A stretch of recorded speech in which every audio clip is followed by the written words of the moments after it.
নমস্কার, আমি অভিষেক।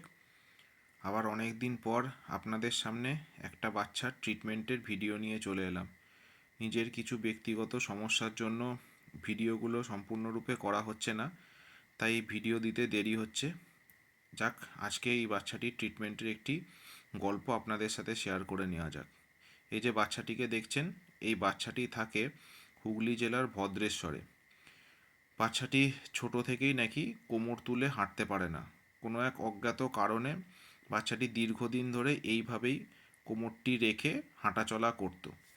যাক, যে দিদি এই বাচ্চাটির খেয়াল রাখেন, তিনি বাচ্চাটির এই অবস্থার কথা আমাকে জানান। বলেন যে বাচ্চাটি নাকি কোমর তুলে উঠতে পারছে না।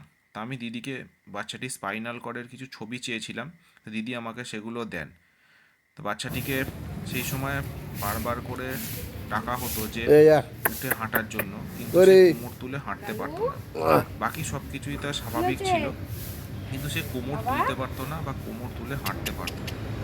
দিদি আমাকে জানানোর পরে আমি বাচ্চাটির সমস্ত রকম ডিটেলস নিই এবং নেওয়ার পর ডাক্তারবাবু জানানোর পরে ডাক্তারবাবু আমাকে বাচ্চাটির কতগুলো জিনিস জানেন, তারপর বাচ্চাটির কিছু ওষুধ প্রেসক্রাইব করেন। সেই মতো দিদিকে আমি জানাই এবং দিদি বাচ্চাটির ট্রিটমেন্ট স্টার্ট করে। বাচ্চাটির ট্রিটমেন্ট স্টার্ট করার পর প্রথম আস্তে আস্তে ইমপ্রুভমেন্ট হচ্ছিল। তারপর বাচ্চাটির কীরকম ইমপ্রুভমেন্ট হলো এবং বাচ্চাটি বর্তমানে কী অবস্থায় আছে সেটা আপনারা একটু দেখে নিন। দেখুন বাচ্চাটির সুস্থ হওয়ার গল্পটা।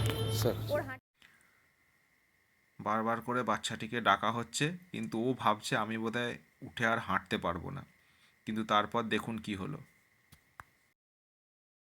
ট্রিটমেন্ট শুরুর 3 দিন পরে দেখুন বাচ্চাটি প্রথম হাঁটলো এবং কোমর তুলে উঠল। তারপর আস্তে আস্তে বাচ্চাটি সুস্থ হওয়ার দিকে কিভাবে এগিয়ে গেল তারও কিছু ভিডিও দেখে নিন। প্রথম দিকে দুপায়ে ভর দিয়ে বেশিক্ষণ দাঁড়াতে পারছিল না বাচ্চাটি।